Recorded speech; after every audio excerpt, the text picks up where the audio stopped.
നമസ്കാരം. ന്യൂസ് കേരള പ്രധാന വാർത്തകളുമായി സി കെ നാസർ കാഞ്ഞങ്ങാട്. കേന്ദ്ര സർക്കാരിനെതിരെ കേരളം പ്രക്ഷോഭത്തിലേക്ക്. വയനാട് ദുരന്തത്തിൽ കേരളത്തിന് ആവശ്യമായ സഹായധനം നൽകാതെ കേന്ദ്ര സർക്കാർ കേരളത്തിനോട് കാണിക്കുന്ന അവഗണനയ്ക്കെതിരെ ഒക്ടോബർ 15 മുതൽ നവംബർ 15 വരെ പ്രചാരണ പരിപാടികൾ സംഘടിപ്പിക്കുമെന്ന് സംസ്ഥാന സമിതി യോഗത്തിനു ശേഷം CPM സംസ്ഥാന സെക്രട്ടറി MV ഗോവിന്ദൻ അറിയിച്ചു. കേരളത്തിനുള്ള സഹായം വേഗത്തിലാക്കണമെന്നും CPM ആവശ്യപ്പെട്ടു. വയനാട് ദുരന്തവുമായി ബന്ധപ്പെട്ട് കേരളത്തിന് സഹായം നൽകുന്നതിൽ നിലപാട് അറിയിക്കണമെന്ന് ഹൈക്കോടതി കേന്ദ്ര സർക്കാരിനോട് ആവശ്യപ്പെട്ടു. അഡീഷണൽ സോളിസിറ്റർ ജനറലിനോട് ഡിവിഷൻ ബെഞ്ചാണ് 3 ആഴ്ചക്കകം മറുപടി നൽകാൻ നിർദ്ദേശിച്ചത്. സഹായം ലഭ്യമാക്കുന്നതിന് ദേശീയ ദുരന്ത നിവാരണ അതോറിറ്റിയും നടപടിയെടുക്കണമെന്ന് ഹൈക്കോടതി ആവശ്യപ്പെട്ടു. വയനാട് ദുരന്തത്തിൽ മരിച്ചവർക്ക് ആദരാഞ്ജലി അർപ്പിച്ച് കേരള നിയമസഭയുടെ 12ാം നിയമസഭാ സമ്മേളനത്തിന് തുടക്കം. വയനാട്ടിലെ പുനരധിവാസത്തിന് സർക്കാർ നടത്തുന്നത് അശ്രാന്ത പരിശ്രമമാണെന്ന് മുഖ്യമന്ത്രി പിണറായി വിജയൻ വ്യക്തമാക്കി. വയനാട് പുനരധിവാസ പദ്ധതിക്ക് പ്രാഥമിക രൂപരേഖയായെന്ന് റവന്യൂ മന്ത്രി കെ രാജനും അറിയിച്ചു. ഭാവിയിലെ ആവശ്യങ്ങൾ കൂടി കണക്കിലെടുത്ത് സൗകര്യങ്ങൾ ഒരുക്കണമെന്നും അദ്ദേഹം പറഞ്ഞു. വയനാട് പുനരധിവാസത്തിൽ കേന്ദ്ര സർക്കാരിനെ വിമർശിച്ച് പ്രതിപക്ഷ നേതാവ് VD സതീശൻ താൽക്കാലിക സഹായം പോലും നൽകാത്ത കേന്ദ്ര നടപടി വിമർശിക്കാതെ പോകാനാവില്ലെന്നും പുനരധിവാസത്തിൽ പ്രതിപക്ഷം നൽകിയത് സമാനതകളില്ലാത്ത പിന്തുണയാണെന്നും മാതൃകാ പുനരധിവാസം നടപ്പാക്കണമെന്നും സതീശൻ നിയമസഭയിൽ ആവശ്യപ്പെട്ടു. വയനാട് ദുരന്തത്തിൽ മാധ്യമങ്ങളെ വിമർശിച്ച് സ്പീക്കർ AN ഷംസീർ ദുരന്ത സമയത്ത് ഒപ്പം നിന്നെങ്കിലും പുനരധിവാസത്തിന് വാർത്താ പ്രാധാന്യം നൽകുന്നില്ല. മുഖ്യധാരാ മാധ്യമങ്ങളിൽ നിന്ന് വാർത്ത അപ്രത്യക്ഷമായെന്നും സ്പീക്കർ പറഞ്ഞു. പ്രധാനമന്ത്രിയുടെ സ്നേഹഭാവം വലിയ പ്രതീക്ഷയോടെയാണ് വയനാടിന് നൽകിയതെന്നും എന്നാൽ സഹായം വൈകുന്നതിൽ വലിയ ആശങ്കയാണെന്നും മുറിവുണങ്ങും മുമ്പെയാണ് സഹായം എത്തിക്കേണ്ടതെന്നും ഗതാഗത മന്ത്രി KB ഗണേഷ് കുമാറും പറഞ്ഞു. കേന്ദ്ര സമീപനത്തിൽ നിരാശയെന്നും വയനാടിന് വേണ്ടത് പ്രത്യാശയുടെ വെളിച്ചമാണെന്നും കക്ഷി രാഷ്ട്രീയ വ്യത്യാസമില്ലാതെ ഒരുമിക്കണമെന്നും മന്ത്രി റോഷി അഗസ്റ്റിൻ നിയമസഭയിൽ പറഞ്ഞു. കേന്ദ്ര സമീപനം വിഷമമുണ്ടാക്കുന്നതെന്നും നല്ല തീരുമാനങ്ങൾ പ്രതീക്ഷിക്കുകയാണെന്നും PK കുഞ്ഞാലിക്കുട്ടിയും പറഞ്ഞു. വയനാട്ടിൽ സർക്കാർ ഒരുക്കുന്ന ടൗൺഷിപ്പിൽ പുനരധിവാസം നൽകേണ്ട മുണ്ടക്കൈ ഉരുൾപൊട്ടൽ ദുരന്തബാധിതരുടെ പ്രാഥമിക പട്ടിക ഒരാഴ്ചക്കുള്ളിൽ പൂർത്തിയായേക്കും. കളക്ടറുടെ നേതൃത്വത്തിൽ ഉദ്യോഗസ്ഥരും പഞ്ചായത്ത് അംഗങ്ങളും ചേർന്നാകും ഗുണഭോക്താക്കളെ കണ്ടെത്തുക. നെടുമ്പാല HMലെ 41 ഹെക്ടർ, കൽപ്പറ്റ എസ്റ്റേണിലെ 45 ഹെക്ടർ എന്നിവിടങ്ങളിൽ ടൗൺഷിപ്പ് നിർമ്മിക്കാനാണ് ശ്രമം. വയനാട് ദുരന്തത്തിൽ സർക്കാർ തയ്യാറാക്കിയ എസ്റ്റിമേറ്റിന്റെ മാനദണ്ഡം അറിയിക്കാൻ ആവശ്യപ്പെട്ട് ഹൈക്കോടതി. ദുരന്ത നിവാരണം പുനരധിവാസവുമായി ബന്ധപ്പെട്ട് വിവിധ ആവശ്യങ്ങൾക്കായി സർക്കാർ തുക കണക്കാക്കിയിരുന്നു. ഇതിന്റെ വിശദാംശങ്ങളാണ് ആവശ്യപ്പെട്ടിരിക്കുന്നത്. മന്ത്രിസ്ഥാനത്തിനുള്ള തന്റെ അയോഗ്യത എന്തെന്ന് മുഖ്യമന്ത്രി പിണറായി വിജയൻ വ്യക്തമാക്കണമെന്ന് NCP നേതാവും കുട്ടനാട് MLAയുമായ തോമസ് K തോമസ് പറഞ്ഞു. ഉടൻ തീരുമാനമെടുത്തില്ലെങ്കിൽ കടുത്ത നടപടിയിലേക്ക് പോകേണ്ടി വരുമെന്നും അദ്ദേഹം പറഞ്ഞു. ശരത് പവാറിന്റെ കത്ത് നൽകിയിട്ടും മുഖ്യമന്ത്രി പരിഗണിക്കാത്തതിലുള്ള രോഷമാണ് തോമസ് K തോമസ് പ്രകടിപ്പിച്ച 3 ദിവസത്തിനുള്ളിൽ നിലപാട് വ്യക്തമാക്കണമെന്ന് തോമസ് K തോമസ് PC ചാക്കോയെ അറിയിച്ചു. ഔദ്യോഗിക രഹസ്യം ചോർത്തിയെന്ന പരാതിയിൽ MLA PV അൻവറിനെതിരെ മഞ്ചേരി പോലീസ് FIR രജിസ്റ്റർ ചെയ്തു. Malappuram Areekode special operation group സൂപ്രണ്ടിന്റെ പരാതിയിലാണ് കേസ്. അൻവറിന്റെ വാർത്താ സമ്മേളനത്തിൽ നടത്തിയ പരാമർശങ്ങൾ ആധാരമാക്കി official secret act IT act പ്രകാരമാണ് കേസെടുത്തിരിക്കുന്നത്.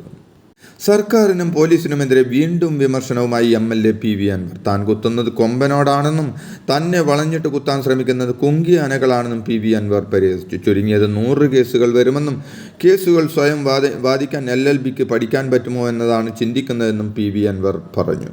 ഫോൺ ചോർത്തുന്നുണ്ടെന്ന് പറഞ്ഞതിനാണ് കേസെന്നും ഫോൺ ചോർത്തുന്നവർക്കെതിരെ കേസില്ലെന്നും ഇതെന്ത് നീതിയാണെന്നും PV അൻവർ ചോദിച്ചു. ADGP MR അജിത് കുമാറിനെ ക്രമസമാധാന ചുമതലയിൽ നിന്ന് നീക്കണമെന്ന ആവശ്യത്തിൽ നിലപാട് ഘടിപ്പിച്ച് CPI നിയമസഭാ സമ്മേളനം. സജീവമാകുന്ന തിങ്കളാഴ്ചക്കുള്ളിൽ വിഷയത്തിൽ തീരുമാനമുണ്ടാകണമെന്ന് മന്ത്രിസഭാ ഉപസമിതി യോഗത്തിൽ മന്ത്രി K രാജൻ ആവശ്യപ്പെട്ടു. തൃശൂർ പൂരം കലക്കൽ DGP നൽകിയ റിപ്പോർട്ട് തന്നെ ADGPയാക്കി മാറ്റാൻ പര്യാപ്തമാണെന്നും തീരുമാനം അനന്തമായി നീട്ടാൻ കഴിയില്ലെന്നും മന്ത്രി അറിയിച്ചു. മുഖ്യമന്ത്രി പിണറായി വിജയന്റെ രാജി ആവശ്യപ്പെട്ട് പ്രക്ഷോഭത്തിനൊരുങ്ങി KPCC. നാളെ മുതൽ ഒക്ടോബർ 20 വരെ ബ്ലോക്ക് തലം കേന്ദ്രീകരിച്ച് സംസ്ഥാന വ്യാപക ക്യാമ്പയിൻ നടത്താനാണ് തീരുമാനം. 1494 മണ്ഡലം കോൺഗ്രസ് കമ്മിറ്റികളുടെ നേതൃത്വത്തിൽ 1500 കേന്ദ്രങ്ങളിലായി രാഷ്ട്രീയ വിശദീകരണ യോഗങ്ങൾ നടത്തുമെന്നും സംഘടനാ ചുമതലയുള്ള ജനറൽ സെക്രട്ടറി M ലിച്ചു അറിയിച്ചു. കർണാടകയിലെ ഷിരൂരിൽ മണ്ണിടിച്ചിലിൽ മരിച്ച ലോറി ഡ്രൈവർ അർജുൻ്റെ കുടുംബം സൈബർ ആക്രമണത്തിനെതിരെ നൽകിയ പരാതിയിൽ പോലീസ് കേസെടുത്തു. ലോറി ഉടമ മനാഫ് സോഷ്യൽ മീഡിയയിൽ പ്രചാരണം നടത്തിയവർ തുടങ്ങിയവർക്കെതിരെ പ്രതി ചേർത്തുകൊണ്ടാണ് പോലീസ് കേസെടുത്തത്. എന്നാൽ മതസ്പർദ്ധ വളർത്താൻ ശ്രമിച്ചിട്ടില്ലെന്നും മനാഫ് പറഞ്ഞു. തന്നെ ശിക്ഷിച്ചാലും അർജുൻ്റെ കുടുംബത്തോടൊപ്പം നൽകുമെന്നും മനാഫ് പ്രതികരിച്ചു. യൂട്യൂബ് ചാനൽ എല്ലാവർക്കും പരിശോധിക്കാമെന്നും താൻ അറിഞ്ഞുകൊണ്ട് ഒരു തെറ്റും അർജുൻ്റെ കുടുംബത്തിന് ചെയ്തിട്ടില്ലെന്നും താൻ കാരണം ആർക്കെന്തെങ്കിലും ബുദ്ധിമുട്ടുണ്ടായിട്ടുണ്ടെങ്കിൽ അതിനുകൂടി ഇന്നലെ മാപ്പ് പറഞ്ഞത് എല്ലാം അവസാനിച്ചെന്നാണ് കരുതിയതെന്നും ഇപ്പോൾ വലിയ മാനസിക സംഘർഷത്തിലാണെന്നും വികാരാധീനനായി മനാഫ് കൂട്ടിച്ചേർത്തു. സൈബർ ആക്രമണത്തിൻ്റെ പേരിലുള്ള അർജുൻ്റെ കുടുംബത്തിൻ്റെ പരാതിയുടെ അടിസ്ഥാനത്തിൽ ലോറി ഉടമ മനാഫിൻ്റെ യൂട്യൂബ് പേജും കമൻറ്റും പോലീസ് പരിശോധിച്ചു വരികയാണെന്ന് അന്വേഷണ ചുമതലയുള്ള മെഡിക്കൽ കോളേജ് ACP പറഞ്ഞു. അന്വേഷണത്തിൽ കുറ്റക്കാരനാണെങ്കിൽ മനാഫിനെതിരെ നടപടിയെടുക്കുമെന്നും അല്ലെങ്കിൽ FIRൽ നിന്നും ഒഴിവാക്കുമെന്നും ACP അറിയിച്ചു. കുടുംബത്തിൻ്റെ ആദ്യ പരാതിയിൽ മനാഫിൻ്റെ പേരുണ്ടും അതിൻ്റെ അടിസ്ഥാനത്തിലാണ് FIR ഉൾപ്പെടുത്തിയതെന്നും ACP പറഞ്ഞു. നടനും സംവിധായകനുമായ ബാലചന്ദ്ര മേനോന്റെ പരാതിയിൽ ആലുവ സ്വദേശിയായ നടിക്കും അഭിഭാഷകനുമെതിരെ കേസ്. നടിയും അഭിഭാഷകനും ഫോണിൽ വിളിച്ച് ഭീഷണിപ്പെടുത്തിയെന്നാണ് പോലീസ് FIR രജിസ്റ്റർ ചെയ്തിരിക്കുന്നത്. കേസിൽ അഭിഭാഷകൻ സംഗീത ലൂയിസിനെ രണ്ടാം പ്രതിയാക്കിയാണ് പോലീസ് FIR രജിസ്റ്റർ ചെയ്തത്.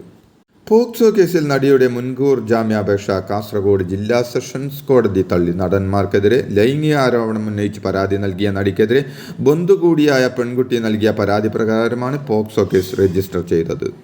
നടനും അഭിനേതാക്കളുടെ സംഘടനയായ അമ്മയുടെ മുൻ ജനറൽ സെക്രട്ടറിയുമായ ഇടവേള ബാബു ലൈംഗികാതിക്രമ കേസിൽ പ്രത്യേക അന്വേഷണ സംഘത്തിന് മുന്നിൽ ഹാജരായി. ആലുവ സ്വദേശിനിയുടെ പരാതിയിലെടുത്ത കേസിലാണ് ചോദ്യം ചെയ്യലിന് ഹാജരായി. രണ്ടാം വട്ടമാണ് കേസിൽ ഇടവേള ബാബുവിനെ ചോദ്യം ചെയ്യുന്നത്. ശബരിമല ഗ്രീൻഫീൽഡ് വിമാനത്താവളത്തിൻ്റെ സാമൂഹികാഘാത പഠനം അടുത്ത ആഴ്ച ആരംഭിക്കുമെന്ന് സൂചന. തൃക്കാക്കര ഭാരത് മാതാ കോളേജിലെ സോഷ്യൽ വർക്ക് വിഭാഗത്തിൽ 15 അംഗ സംഘമാണ് പഠനം നടത്തുന്നത്. 3 മാസത്തിനുള്ളിൽ പഠനം പൂർത്തിയാക്കി റിപ്പോർട്ട് നൽകാനാണ് ലക്ഷ്യമിടുന്നത്. 86 വർഷം മുമ്പ് ലഡാക്കിൽ വിമാനാപകടത്തിൽ മരിച്ച മലയാളി സൈനികൻ തോമസ് ചെറിയാൻ്റെ മൃതദേഹം ജന്മനാടായ ഇലന്തൂരിൽ എത്തിച്ചു. മൃതദേഹം വിലാപയാത്രയായിട്ടാണ് വീട്ടിലെത്തിച്ചത്. തോമസ് ചെറിയാൻ്റെ സംസ്കാരം ഇന്ന് പൂർണ്ണ സൈനിക ബഹുമതികളോടെ നടന്നു. കാരൂർ സെൻറ്റ് പീറ്റേഴ്സ് ഓർത്തഡോക്സ് വലിയ പള്ളിയിൽ വെച്ചാണ് ചടങ്ങ് നടന്നത്. ഇതോടെ ഇന്നത്തെ പ്രധാന വാർത്തകൾ സമാപിച്ചു. നന്ദി, നമസ്കാരം.